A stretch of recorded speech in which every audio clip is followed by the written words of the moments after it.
What's up, guys? Greg with GY Fitness, and we finally got her on our show, the world famous Hello. Angela Yamashita. Hello. Thank you so much for having me today. I'm very excited about this. We are too. I mean, okay, let me back up a little bit. So, for those of you guys who don't know, Angela and I have known each other for many, many, many years, and we met at the old Powerhouse gym on Kiave Street, like I don't know, what Yes. was it, 12 years ago or something like that. 15 years ago. I don't know. It seems like it's been a while. It's been a long time. I believe maybe 2010, 2011. Yeah, yeah, yeah. Or, yeah, about 12 years. Right around there. Yeah. So Yes. that was a really good gym, and it was very like family oriented, and it was It, fun. it was definitely a place where it was sort of like Cheers, where you walk in and everyone knows your name Yeah, and what exactly. body part you're doing and where your workout partners are.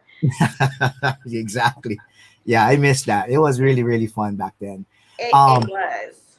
yeah. So we finally got Angela on the show, and we're really excited. We wanted to get Angela on the show, weeks ago, but Angela is busy, and we were able to finally sync up. So we're super excited to have her on here today. Before we get started, Ange, what I want to do is sorry, my technician is trying to control BJ. So Oh, it's totally. I understand. so what I want to do is just let the folks out there know that the GY Fitness website is having a Labor Day sale, 25% off on all products, and Wow. we're actually I think tomorrow is the last day, right, for this cyber sale. So take advantage of it. Everything that you need from supplements to weightlifting equipment and clothing and other things. So go check them out, gyfitness.org. Okay, guys. So one more day. Make sure you guys take advantage of the sale. Ange, what I also wanted to do real quick, I want to give a shout out to our good friend Ashford Rita, Kauai Supplements. I know he sponsors you. He Uh, does. yeah, Yes. let's give a Yes. shout out to Ashford. Shout out to Asher Rita and Ling Rita from Kauai Supplements. They have actually sponsored me almost from day one since I had gotten my pro card. And they are just very generous with their time, with all of their athletes.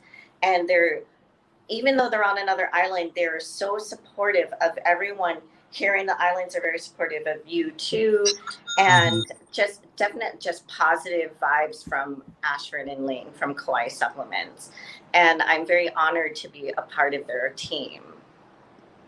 Yep, Ashford is awesome. And you know what? You're so right. Even though Ashford lives on Kauai, I feel like he lives on Oahu because he's always here, right? I mean, he He's comes to always every here. show. Yes, he's always here or on another island. But sometimes I joke around that I'm like, we always, when we were growing up, we had that book, Where's Waldo? It's like, where's Ashford? Yeah, Because I think yeah. I'm talking to him on Kauai, but he's actually in Arizona, in Vegas, Maui.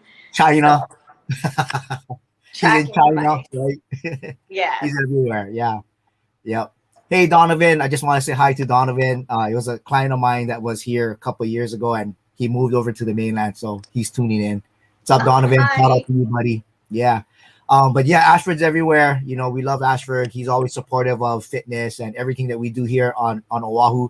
I mean, he supports the entire industry, right? So He, shout out to he Buddy. does. He does. Yeah. He supports amateur pro athletes, and he is always just really encouraging to everyone. And just like you and Rose, you folks have made a huge impact in this fitness industry, island wide, statewide, and it's just exploded. So, congratulations to you guys as well.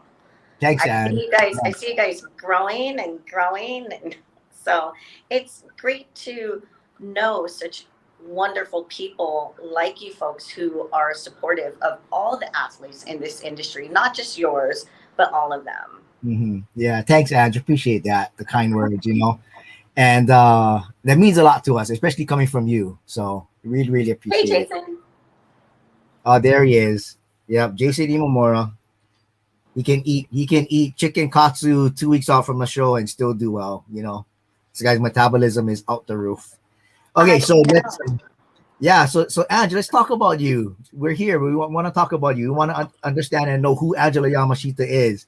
So Oh, let's take a step back. Tell us about Angela. Tell us about where you were born and raised, and then kind of get into like how you got into fitness, and then ultimately, going to the doing NPC shows, and then finally going to the. We can talk about the USA's 2013, 2014, that whole experience for you, very, very pivotal point in my career. Very pivotal. Um, right?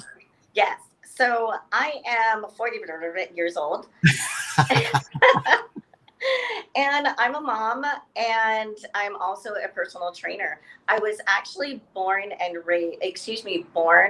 on Oahu, but raised on the Big Island in Kona, South Kona. And what a lot of people don't know is that my mother was 18 years old when she moved over to the Big Island, and my mother and I were homeless. So, yes, so we were homeless, and she carried me everywhere. We lived in a tent on a side of a road in South Kona. I mean, off the road, but just off the road. And she would carry me around everywhere. And then she found this condemned home up in the mountains. And where the windows were supposed to be, there were no windows. It was just sort of open, and there was no bathroom. We had to go to an outhouse to walk up the steps into the main room. They were all rotted away. But being so young and not knowing anything else, it was just a very happy childhood. So eventually we moved out of that into a real home, and we had a farm. And of course, growing up in the mountains, I rode horses bareback. I would shoot guns with my dad and do archery and just play on the hillside. So I was always very, very active when I was a child. Yeah, Mm-hmm. it was a fun childhood. So I remember there was this one time I walked into my mother's room. It's a funny story. And she was watching the show, and I just looked at her. I was like, "What are you watching?" And she goes, "It's bodybuilding." And I was like, "What?" And she's like, "Yeah." So I watched it, and I was like, "I could never do that, Mom." And I just like walked out. So then she had always put me in sports, and so I was always very active. And I walked into a gym one day, and this trainer goes, "I want to train you for the Ikaika." And I was like, "Excuse me?" And he's like, "So there's a division called figure, and I like to train you." And I was like, "Okay." So we trained for that. It was the Ikaika Classic. I believe it was 2011, and I won the overall. Nice. So, yes. So that is my whole fitness journey, sort of Wow. leading up to that. And then I did Paradise Cup 2012. And then, as you do want to talk about NPC Muscle Contest USA Mhm. 2013, it was probably the most important moment for me. Um, I trained very hard for that show. I remember just eating fish, zero carbs, and I placed fifth at the morning show. And I was like, "Oh my goodness, this is awesome." I got fifth Mhm. place for my first NPC national level show. And my coach was like, "Okay, go back to your hotel, rest, and come back." So that's what Banal and I did. And we checked in with her, and she said, "Okay, just sit down." And I said, "Shouldn't I go backstage?" And she was like, "No, it's okay. I know how these things run. It'll be fine." So Benel and I are sitting there. I think, weren't you at that show? I was. Yes. Yeah, I Was he remember. competing? Yeah. Yep. Yeah. Uh-huh. And so I'm sitting there, and I get all these text messages. "Where are you? What happened? What's going on?" And I'm like, "What are you talking about?" And then Benel's phone starts going off. So I look at my coach, and I'm like, they're going on. And she's like, run backstage. So I ran backstage and I go to an expediter. I'm like, I'm here. And he goes, I'm sorry. We called you and you're disqualified. Wow. And my heart broke. Greg, I cried and I cried and I Mhm. cried and I cried. And then I remember Alan Ichinose. Well, I remember Eric Yamashita coming up to me and going, where were you? And I'm like sobbing in the auditorium. I'm just like, when your kids cry so hard, they start Mhm. like hyperventilating. So it was just not a good time. So I went back to the hotel, and then I go to the airport. And then Alan Ichinose is there, and he walks up to me and he's like, what happened? And then all of a sudden in the airport, I start crying again. So it was a really, really rough experience. It taught me a lot about myself. And what that taught me was when you go from the bottom, you really need to dig deep and fight your way back to the top. So after crying for 2 months straight, and I'm not joking, I literally cried. I came back 2014. I won the overall at the Kaika and then went on to USA's. And Mhm. 2014, I won my class and then I won the overall. So Yep. it went from being disqualified to winning the overall. And the most important thing that I can tell athletes, state level, national level, and pro level, is always be where you need to be beforehand, because it's up to you. Mhm. Your coaches are doing a great job, but they've got 500,000 things. Athletes definitely do need to take the responsibility to know where they need to be and just get on stage. Mhm. Yep. Yeah. Yeah. And I remember that 2013 show because I remember you running down the hallway, and I remember that you were crying, and I asked you, I said, what's going on? And you're like, I got disqualified, and then you just kept running. I Like, guess, oh I my like gosh, it. that's right. You know, I you remember remember saying that I get this. in the back? And Right. I was like, wait, what the hell? Right. Yeah. And Alan was at that show because he was coaching me in Oh, 2013. okay. Yeah, and then he flew out in 2014 because he coached me again. And Ah, so when we were in the audience, we were watching you in the 2013 show, and when you stepped on stage, Alan was like, "Whoa!" He was like, um, "Whoa!" Right? thank And he was you. like, "She's gonna be top 5 easy, right?" And then all that happened, and then when we came back in 2014, we were watching you again, and Alan said she's gonna win the whole show. Like he predicted it. He said it, and I was Yeah. like, "Wow!" Yeah. Alan has a way of knowing things. Yeah. He Hmm. he just does. Yes. And I did um the surprised. Oh my god! I can't believe I won. And I think they caught that on film, and they actually put that in the NPC magazine the month the next month Hmm. later. And I was like, out of all photos, they put that one when I'm like, oh my god. But it was, I really had no idea what was going on when they started moving me around. I was just happy to be there. I Hmm. was I just wanted top 5 at that show. I was like, please, top 5. But God works in mysterious ways, and it's it's proof right there that no matter what setbacks you have as athletes or as people or as business owners, especially today, if you have a setback, just keep moving forward. You got to do what you got to do, pick yourself up, and just move forward, and have the people there to along the way to support you. Yeah. That's encouraging and very important words today. I mean, Yes, especially now during this time, you know. exactly. So that's very uplifting, very motivating, And so do you think? So I kind of want to go back to what you were telling me about South Kona, right? And you and your mom, you know, going to South Kona and being homeless and then finding a condemned house. Do you think that just that upbringing actually helped mold you who you are today? Because ever since I've known you, everything that you've done is just so calculated, so routine, just so professional, Oh, and you thank never you. miss a beat, you know, and you just when you commit yourself to something, you always try to be your best. And I remember one time at Powerhouse Gym on Calvin Street, you were working on the elliptical, and you said, come do this with me. And I did it with you. And I was like, I'm never gonna fucking do this again.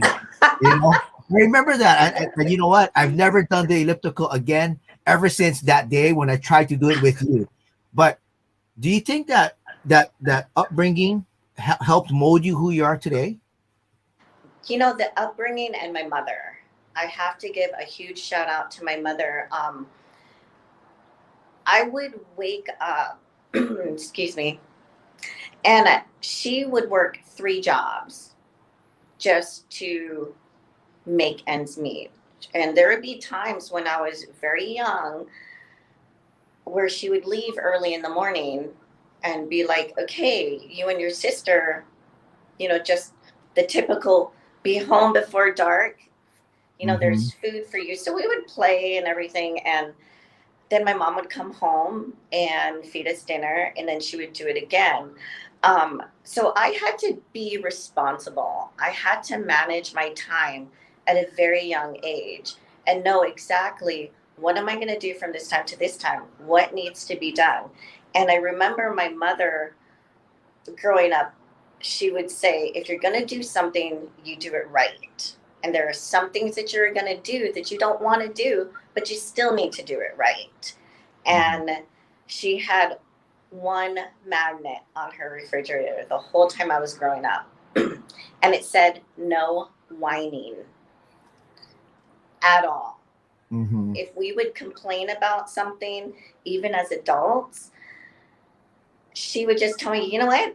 I don't have time for this, and hang up. It wasn't even it's okay, honey, you're going to be okay. I'm here for you. I would fall on the soccer field, and because I was always the smallest one, and she would just look at me, and those eyes just said, get up. And so I really need to credit my mother for the way that I am today. When they say the apple doesn't fall far from the tree, I Mm-hmm. think I hit the stump on the way down because I find myself now getting up at 4 a.m., working and going until 6, and then training, whether it is Mm-hmm. in the gym or jujitsu. Right, right. Yeah. So, And yeah. and The, your the, and your and your son's name is Ian, right? yes. And I follow him too on Instagram, and I see that he's highly involved in like law enforcement, and I mean, Yeah. he's super structured too. So it looks like the apple didn't fall from the tree with him either. It actually hit the tree falling on the way down. He is definitely a lot like myself and Eric.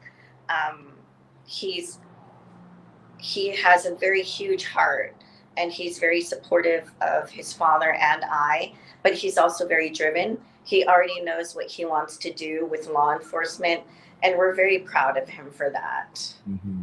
Yeah, and he does jujitsu with you too, right? Yes, he does. So pre-pandemic, I could take him, no problem. And then his father and I started really training him in the gym. I just he's like, "Hey mom, do you want to roll?" I'm like, "No, I'm good. No, thank you," because he's so strong now. Yeah, And the yeah, kid, he's got some legs too. yeah. Well, he got I he got a good gene pool. That's why. He does. He's got shoulders like his dad, you know, and the legs. So Yeah, yeah. Ian's got a great gene pool. But going back to your first question, if it had to do with my upbringing, it definitely was, because growing up on the mountainside, you just you relied on yourself. There was no one around to help you. Mm-hmm. So it doesn't mean that I didn't get into a little trouble at times, but it really taught me how to be independent. Mm-hmm.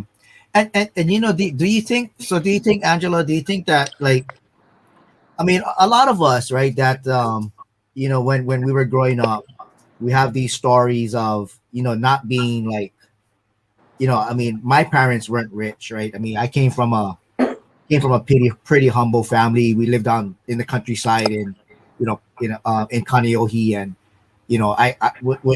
when I went outside, I walked around with no slippers, with no shirt, right? Yes. And the mountain was where we did our thing, and you kind of wonder, like, a lot of that stuff today, right, with the younger generation is lost, right? Yes. And it's now the kids growing up is so reliant on technology. I mean, every kid has a cell phone, every kid is on social media. Back then when we grew up, I mean, literally, like, it was, when you go outside and play, you gotta grab sticks, rocks, you gotta dig holes, whatever, right? Yes. And it taught us to really appreciate the things that life gives you, and the things that life doesn't give you, and how do you get a piece of that pie, right? And strive, and keep moving, and keep grinding, and do this and do that. Do you think that some of that with the kids today is gone, is lost? I was just having a conversation with a girlfriend, um, and she's around our age. And I just looked at her and I said, I am so thankful that I grew up when I grew up without social media, without the internet, because the I feel that this generation is lost. As people, you don't really get to know people as people. Like when you and I went to go play outside and we wanted to call a friend, we'd actually dial, or Mm-hmm. those spinning, or Those rotor I'd be like, hey, rotary what's up? phones. You want to go play? You know. Yeah. So now kids they don't even connect with each other anymore, especially today, Mm-hmm. because a lot of children are doing online school and they're not physically talking to each other. They're not getting to know one another. And the sad part is that because people are so connected through social media, or teenagers and children, they only put up what they want you to see. So, and it's all just for face. Mm-hmm. What you don't really get to know that child. I do know a lot of children who are going through mental health issues, and that's a really tough subject and a tough thing to deal with today, because even if you do want to seek help, or parents want to seek help for their children, now there's no in office counseling sessions for that child to connect to someone. And then when everything is so readily available to them, they I'm speaking just in general, children don't seem to have the drive or the Mm-hmm. determination to really work hard at something. Because if they want something, they'll just click. Mm-hmm. Or they want to ride, they'll click. They want food, they'll click. So I think it's very important what I do with my son. And I'm not the best mom, I could always improve on things. But when my son does something, I always tell him, you have to work for it. Get up, work for it. I'm not going to Mm-hmm. do it for you. You're almost 18. You need to learn and think for yourself. A lot of children are always like, well, what do I do now? Well, what do I do now? And I'm like, there's something between your ears called a brain. Use it. So, yes, to answer your question, yes, I think they're definitely getting a little lazier. So I Mm-hmm. think it's very important as parents to encourage your children to get out there and work out, exercise, and connect with other adults or children. Mm-hmm. Absolutely. And you know, when you think about like social media and our ability to do things through today's technology, and you think how things have, I mean, look at the past 20 years, right? Yeah, 2000 to 2021, things have changed a lot, like a lot, right? dramatically. Dramatically. And you know, it's I'm glad that you said that it's our responsibility as parents to make sure that we continue to guide our children in the right direction, because as a parent we can jump onto social media and get stuck into that twilight zone as well, Oh, right? definitely, yes. And ignore what our children need. I mean, that's, you know, and it's like, Yeah. so I'll give you an example. I mean, I can go and I can jump on my phone, and I can play this game called Clash of Clans, and I've heard of then that. yeah, I'll play this game, and then I'll look at the time, and then 2 3 hours have gone by, and I've wasted the day, right? I'm like, what the hell? You know, Yeah. you just get engulfed into this technology, and it's like, so it's addicting in a sense, but I think we have to be mindful, and then, you know, really be able to guide our children in the right direction, right? And like you said, teach them the old ways. Yeah. Yes, because because I agree with you on that. And one of the things that I do is I have a timer on my phone that whenever I go onto social media or any type of app, well, Instagram, the timer will go off. And that's the only amount that I allow myself a day, because I'm, number one, I'm so busy. Mm-hmm. And then number two, it's Ian's last year. And I want to be sure that I give him all of me and that I am present for my child. And children can go hours and hours on end, just like adults, onto social media. But then they'll also go down these YouTube rabbit holes dealing with different type of controversies or Mm-hmm. fashion or fitness or whatever else. Mm-hmm. And I know that as parents, we need to lead by example. But yet I do catch myself if I am in the living room and my boyfriend is on the sofa, I'll text him a link rather than say, hey, did you see this? You know, and actually talk to him. Yeah.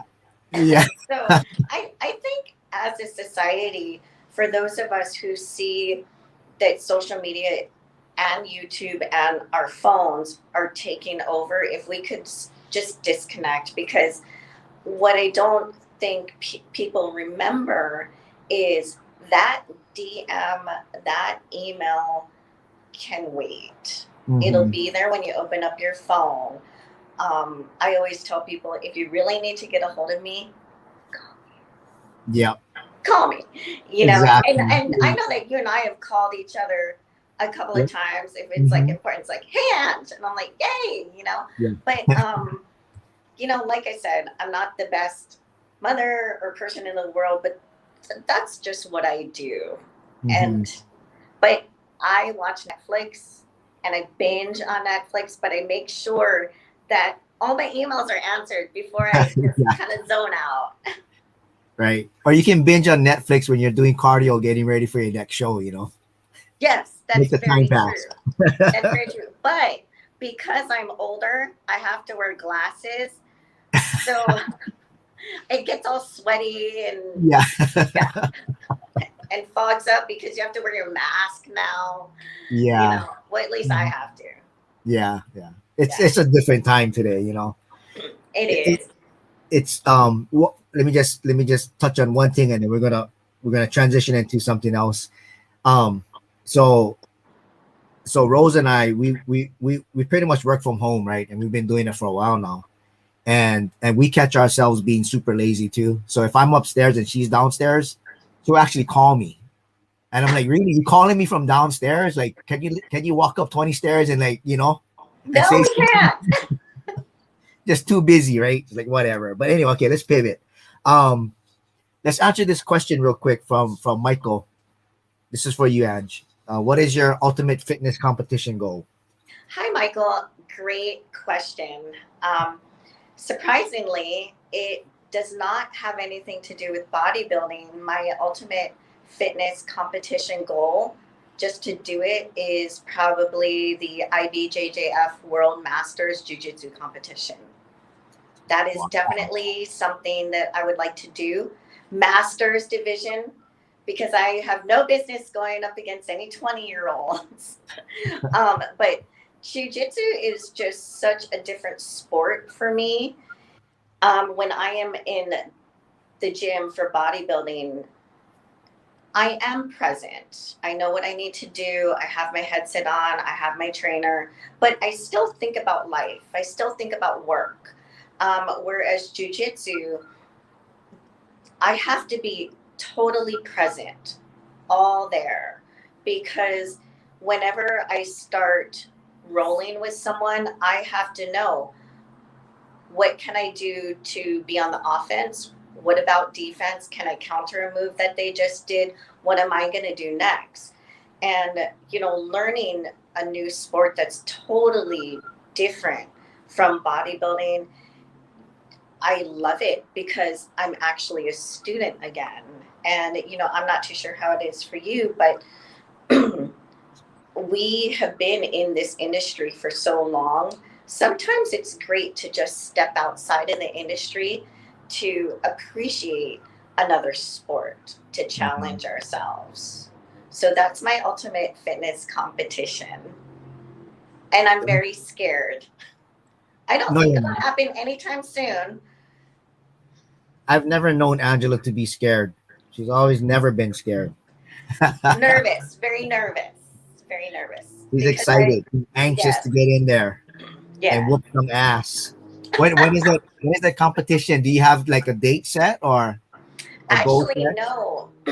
With COVID now, there aren't many competitions going on.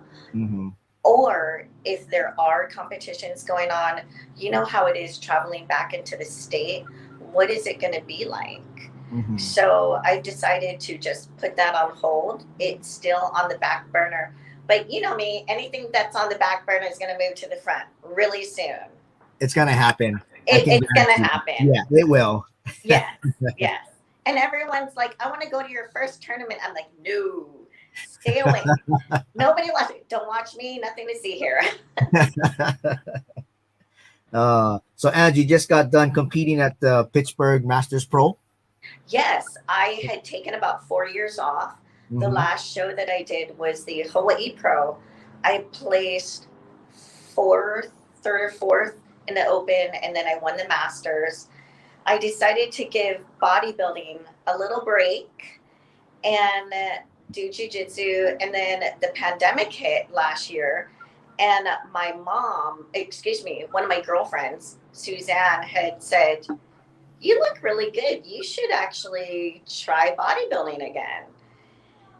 So then I went to Alan and I said, I was wondering if you could train me a couple of times a week. I already have a nutritionist and a coach in the mainland, Joe Tong. Mm-hmm. And I knew that if I wanted to step back on stage, that I would need someone down here to really push me.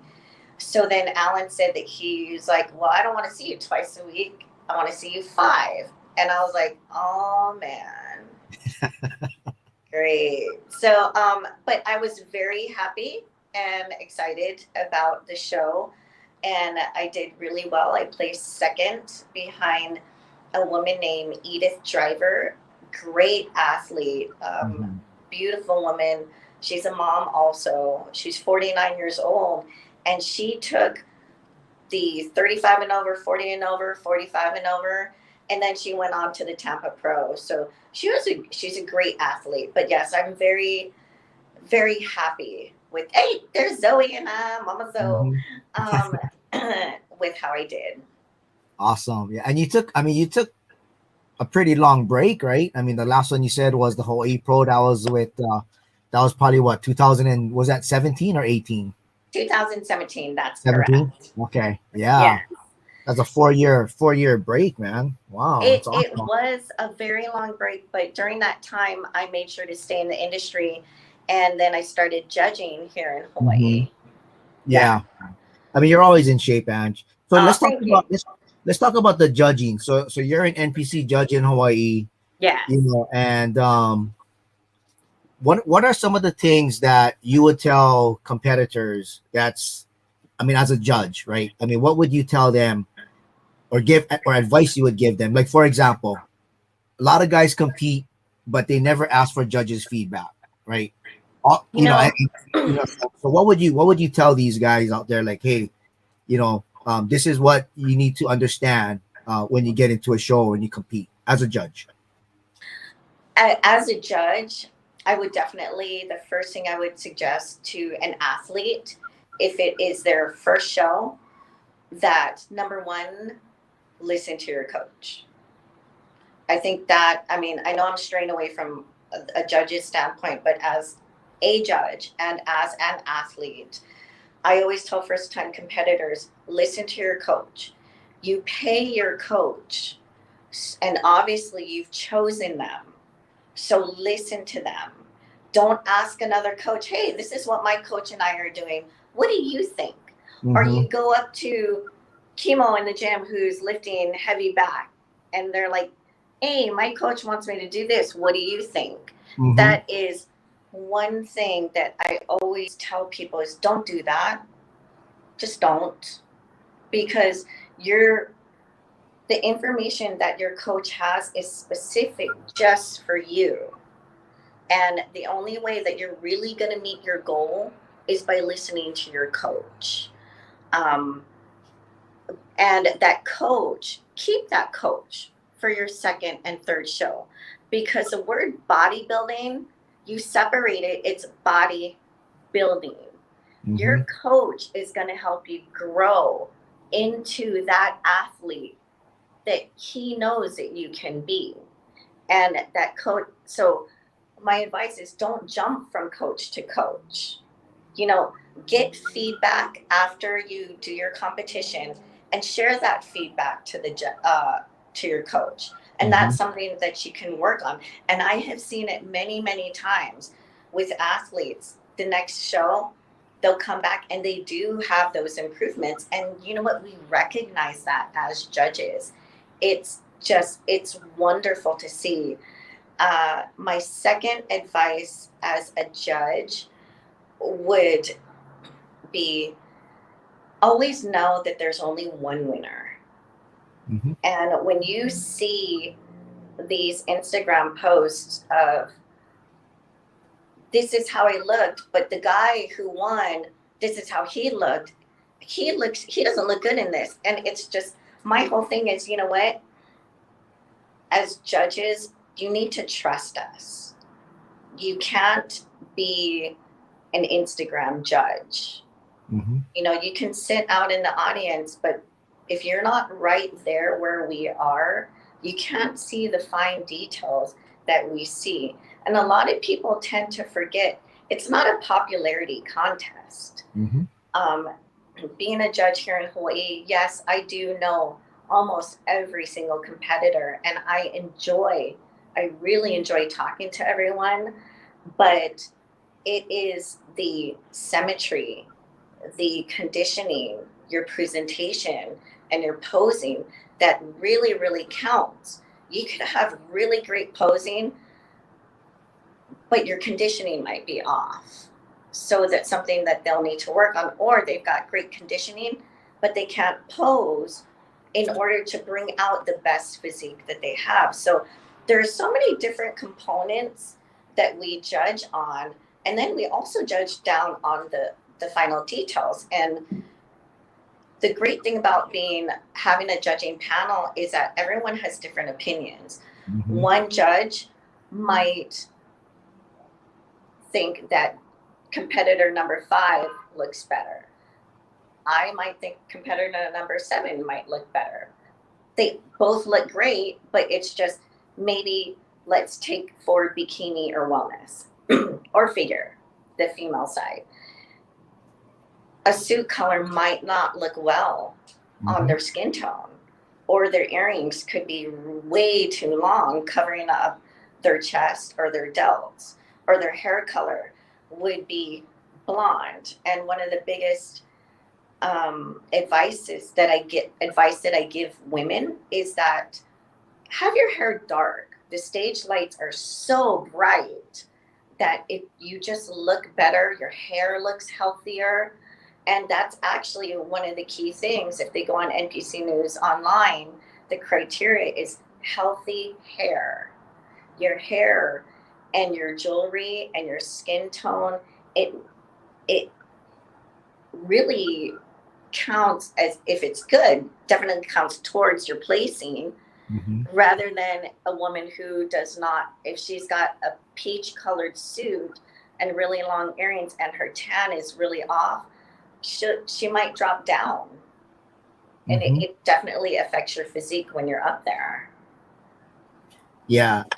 And I'm glad that you touched on that, because what you touched on was the fact that if you're going to compete, you have to have the overall package, right? Yes. Not just, oh, I'm just gonna do this, or I'm just gonna do that. You guys look at everything, right? Across the board. I definitely look at everything. I look at their suit color, even for men, for a men's physique. How does that suit color match with their skin tone and their physique? One gentleman might look better in black shorts. One gentleman might look better in teal, and they might be wearing orange. And sometimes orange just blends too much. Even red, the red, a lot of people love red. I love red, but it just doesn't look good on me on stage. So I think it's very important for athletes to really consult with suit designers, like my suit designer, Radiant Physique Wear, Rachel Moore. She is amazing. And I remember one time I was like, hey, how about green? And she just flat out went, no. And I was like, I just thought about it, you know. But I think it's very important that competitors consult with their coaches, definitely. And these days, coaches like yourself and Rose, coaches know so much. They know the criteria for each category, and they also know what type of suit color you should wear, how you should have your hair. And the hair also makes a difference, straight or wavy, because sometimes wavy takes away from your physique. A lot of people don't think that, but it really does. Absolutely. Let me ask you this question, Ange. So you talk about men's physique, right? I see some guys that have that like awesome shorts. Like you could tell that it was fitted perfectly. And then you have some guys that walk on stage and the shorts is hanging off their ass and you can see their ass crack. Like, do you guys take that into consideration? I do personally, because your shorts, it's not supposed to come down that low. It's just not supposed to. I do believe that's also noted on NPC News Online. But there are different companies out there, like Chula Wear, Dark Sport. They tailor their suits. So there's no way that a men's physique competitor can go wrong by ordering from these companies. Some people decide to take it upon themselves to go out to go to a store and get shorts, but they tend to forget that just because you try on a pair of shorts 2 weeks out doesn't necessarily mean it's going to fit day of the show, because you're going to come down even more, and then the shorts are going to drop. The shorts are going to go past their knees. And these days, the shorts are tight enough to where, as judges, we can see that they work legs, that they work their glutes. You can see their quads. And I remember back in the day, there was a men's physique competitor, and he's like, I don't do legs at all. And I was like, okay. And that was my reaction. I just went, okay. I'm going to do my set. Nice talking to you. You know, I mean, what am I supposed to say? It wasn't the right place or the right time. He wasn't asking me for advice. So I just smiled. Mm-hmm. But I do believe that I think it is very important for men's physique competitors to get the correct shorts, because just like the female categories, your shorts can affect your overall presentation. Yeah. Mm-hmm. It's a total package. I agree with you completely. It's Mm-hmm. definitely a total package. Yeah. I'm glad you said that. I mean, it's when we have clients that compete and they get their placings, the one thing that we tell them as coaches is that respect the judge's decision. All right, because that, number one, first of all, it's a hard job, right? It is. Second of all, the judges are experienced. They know exactly what they're looking for. Yes. Said, and we tell them, if you don't agree with your placing, go get feedback, and then find out where you need to improve, because obviously 7 judges on a panel saw something and they want you to improve on it. And if you don't get the feedback, you're never going to get better. Exactly. Exactly. And, I do appreciate that. Thank you very much. Our judging panel, and I can tell you wholeheartedly, it is a solid panel. Mm-hmm. Solid. I mean, we've got Lance Hirano, Killa, Caleb, we got Becky Kagan. Do you remember Becky when she was a bodybuilder back in the day? Yeah. Oh my gosh, her physique was just amazing. Yeah. And then you've got Jen Bautista. You've got Mark Valencia, who is just great at the helm.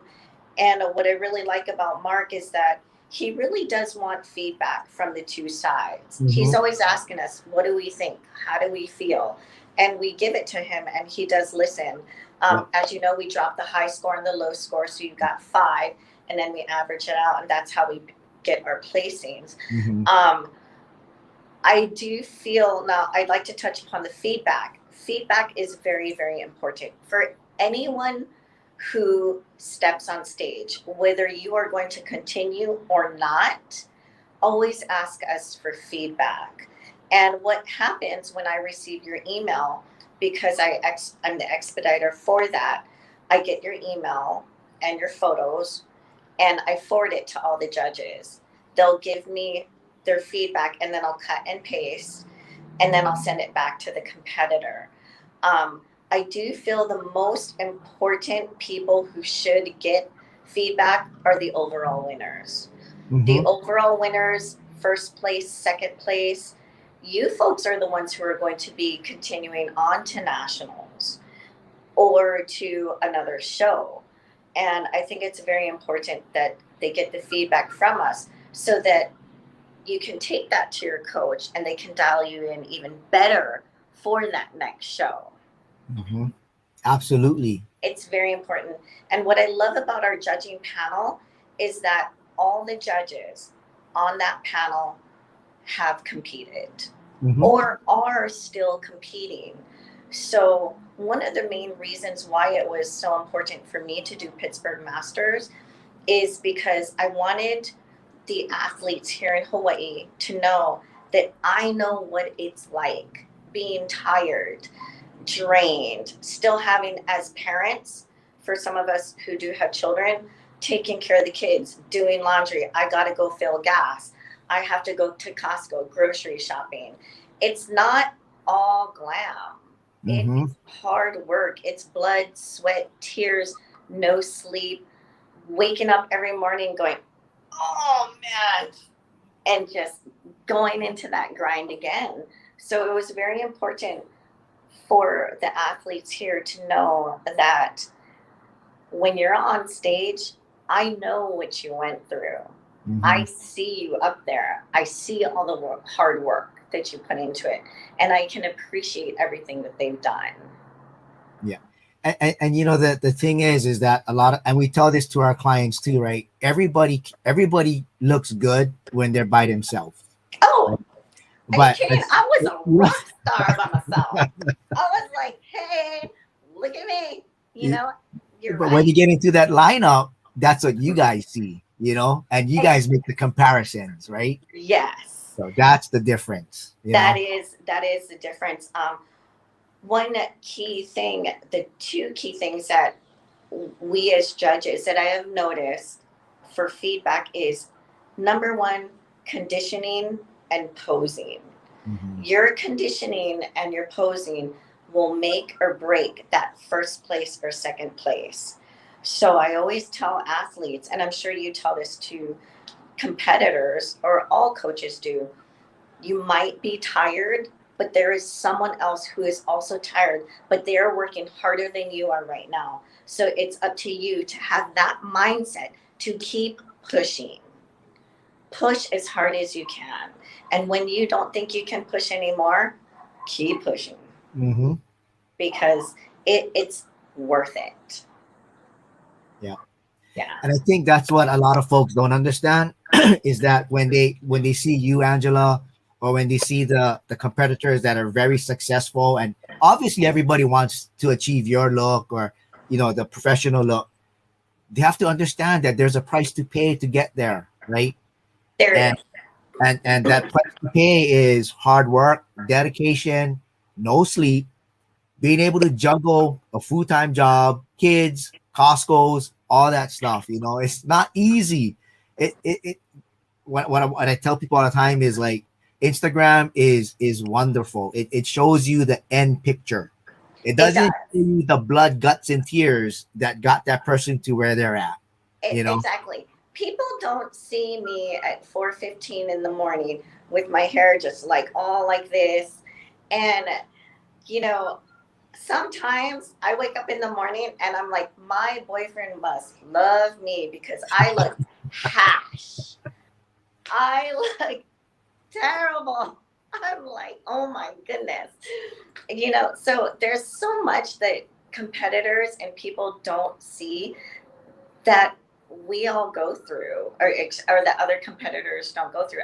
Even myself, I look at one of my favorite competitors for figure is Bojana. Mm-hmm. She has just got the most amazing physique. And I can follow her and look at her all day, but then I'm like, I wonder if she goes grocery shopping.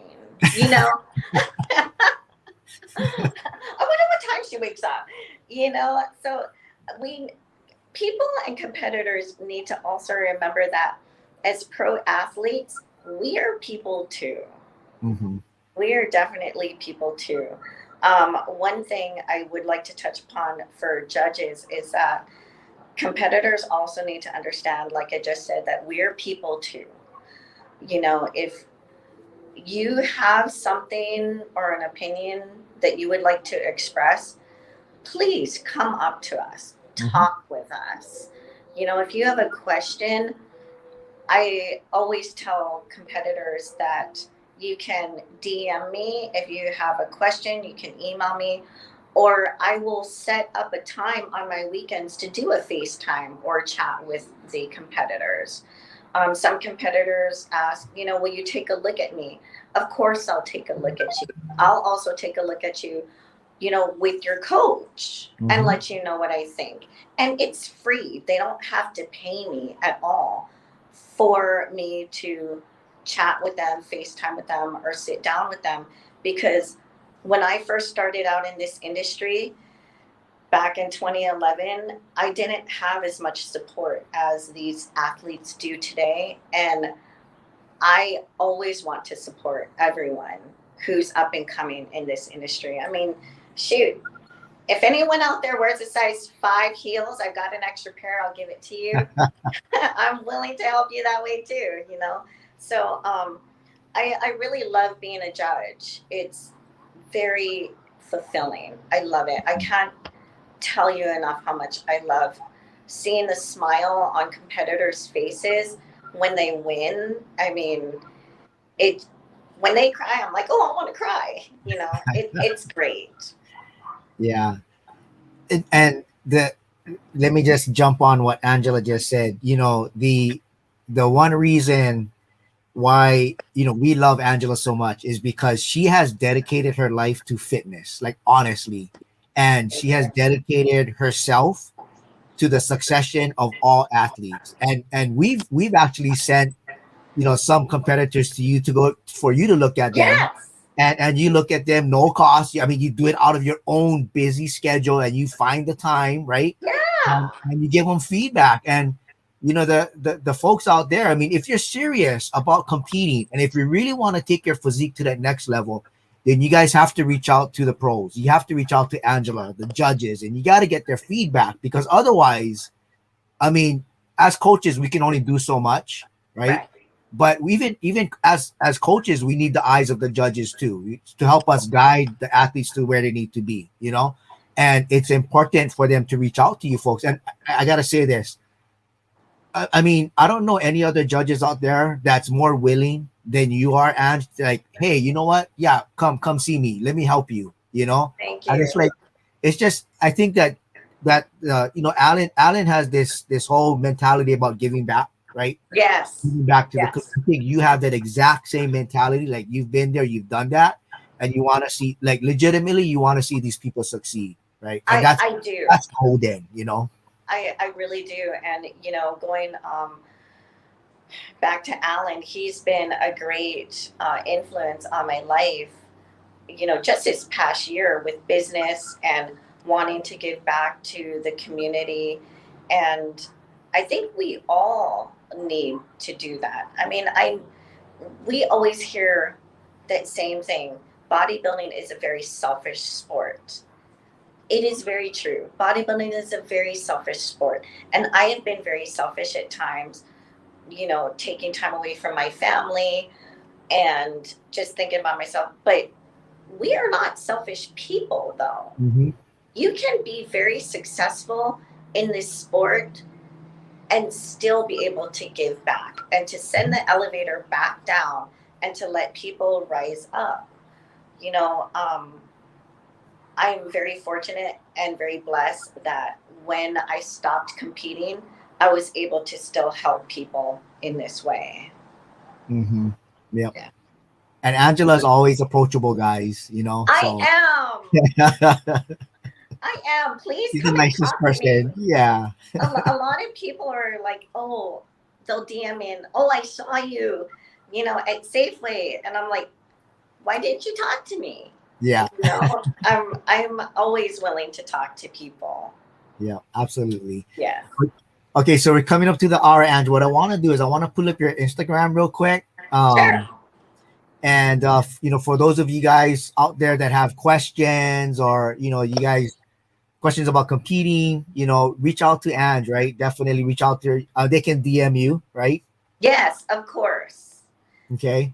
Keep it clean. No, what do you call those guys? What do you call them? Like the stalkers or whatever. You guys stay out of this, all right? And we don't want no creepy guys out there, or Burnell's gonna kick your ass anyway. So Yes. he does jujitsu too.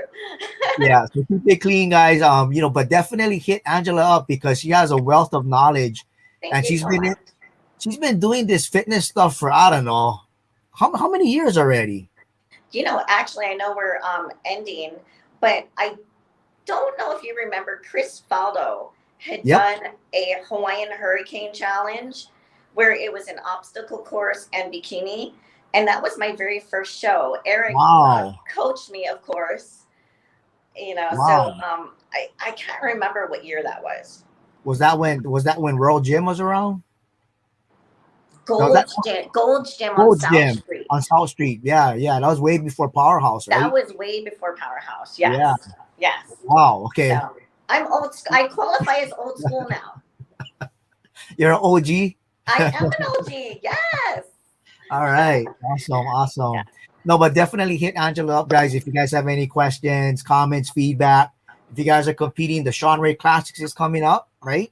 Yes. So, if you're a coach, reach out to Ange, and she can definitely help you and your clients get to where they need to be. And if you're a competitor, reach out to Ange too, because she can give you great feedback. I mean, you already heard what they're looking for as far as, competition goes with bikini girls, wellness girls, figure girls, men's physique, bodybuilding, definitely. Love bodybuilding. Yeah. Thank you so much for having me. I really appreciate it. And thank you so much for the opportunity. I No, had a thanks, lot of Ange. fun.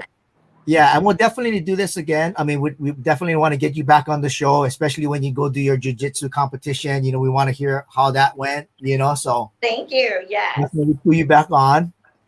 Any last minute words to the viewers out there? You know what? Just keep pushing, because remember, someone else is working very hard just as you are. There you go. And take us out with a front double bicep. Come on, I see the muscles on you. Yeah, there you go. No, I'm just kidding. All Thank you right. so much. You guys Thanks, stay Ange. happy and stay safe, okay? You too. And we'll see you soon. Take care. Definitely. Thank you so Okay. much. Have a great